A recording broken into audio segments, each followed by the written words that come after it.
Peggy 3.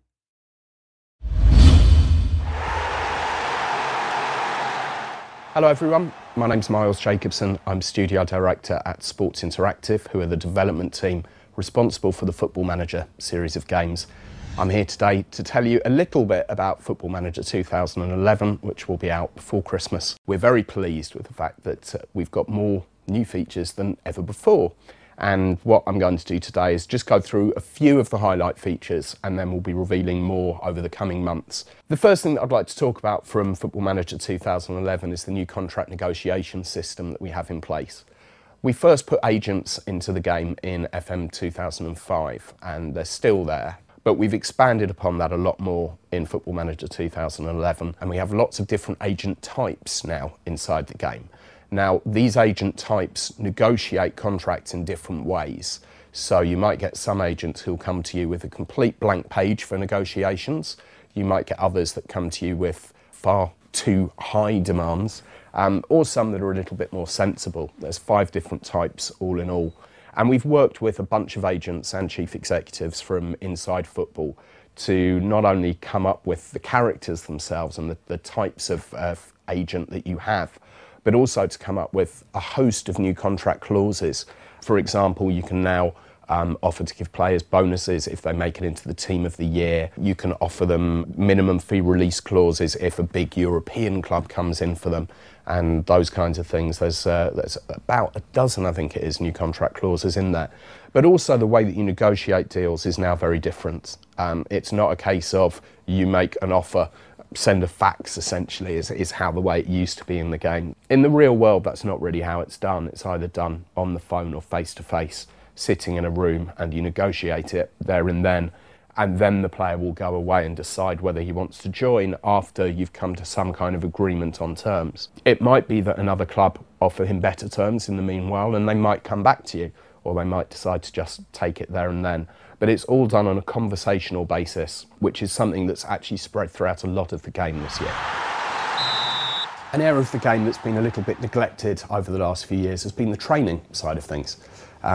This is because simply we hadn't got any better ideas of how we could improve it. But obviously things change over the years, and we've had lots of requests from people to change the way that training works, and lots of really good ideas on our forums as well. So we sat down and looked at absolutely everything to come up with a system that we're really happy with and we think will work very well.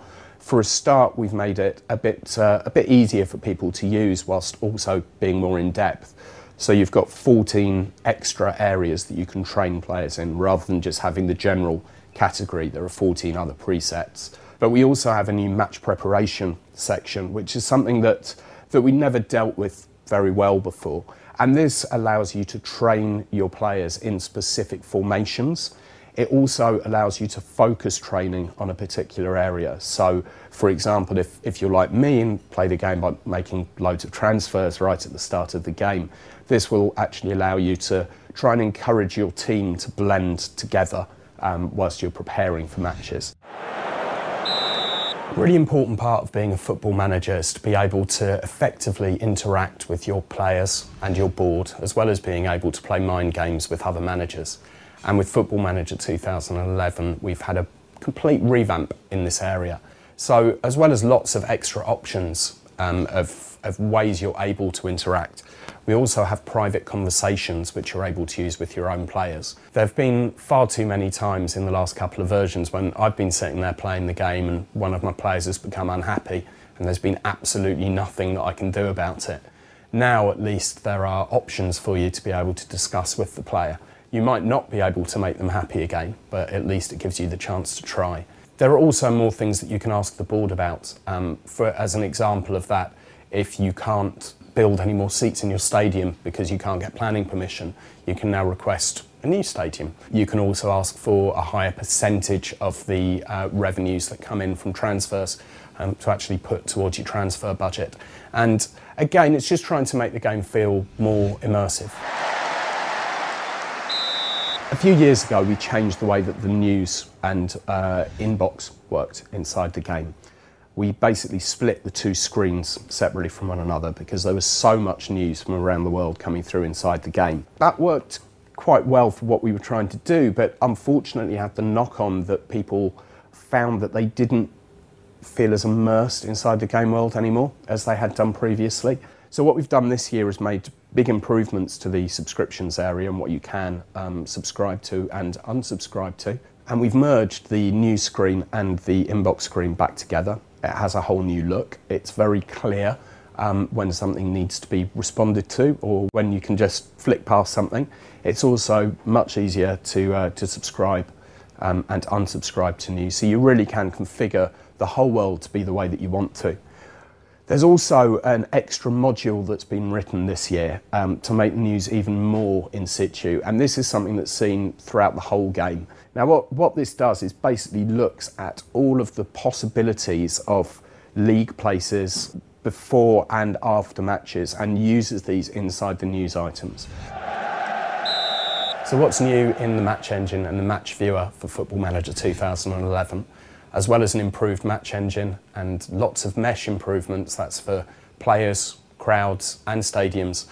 We've also added an emotion engine into the game, and you'll be able to see players celebrating and getting upset as well as appealing for various different things. But rather than hearing me prattle on about it, here's some footage.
The final feature is something that is probably the most requested feature that we've had on our forums for the last 20 years, I think, since we started making football management games. So I'm delighted to be able to reveal that Dynamic League Reputation has finally made it into a Sports Interactive title. This will mean that if you take on a club in a less fancied nations, say, maybe a nation that haven't done that well in European competitions in the past, and you take that club to glory, you will find the reputation not just of your club, but of your whole league will raise.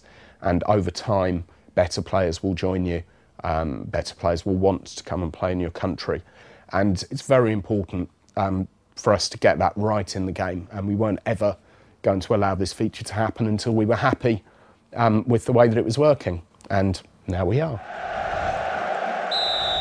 Thank you very much for taking the trouble to watch this video today to find out a little bit about what's coming in Football Manager 2011.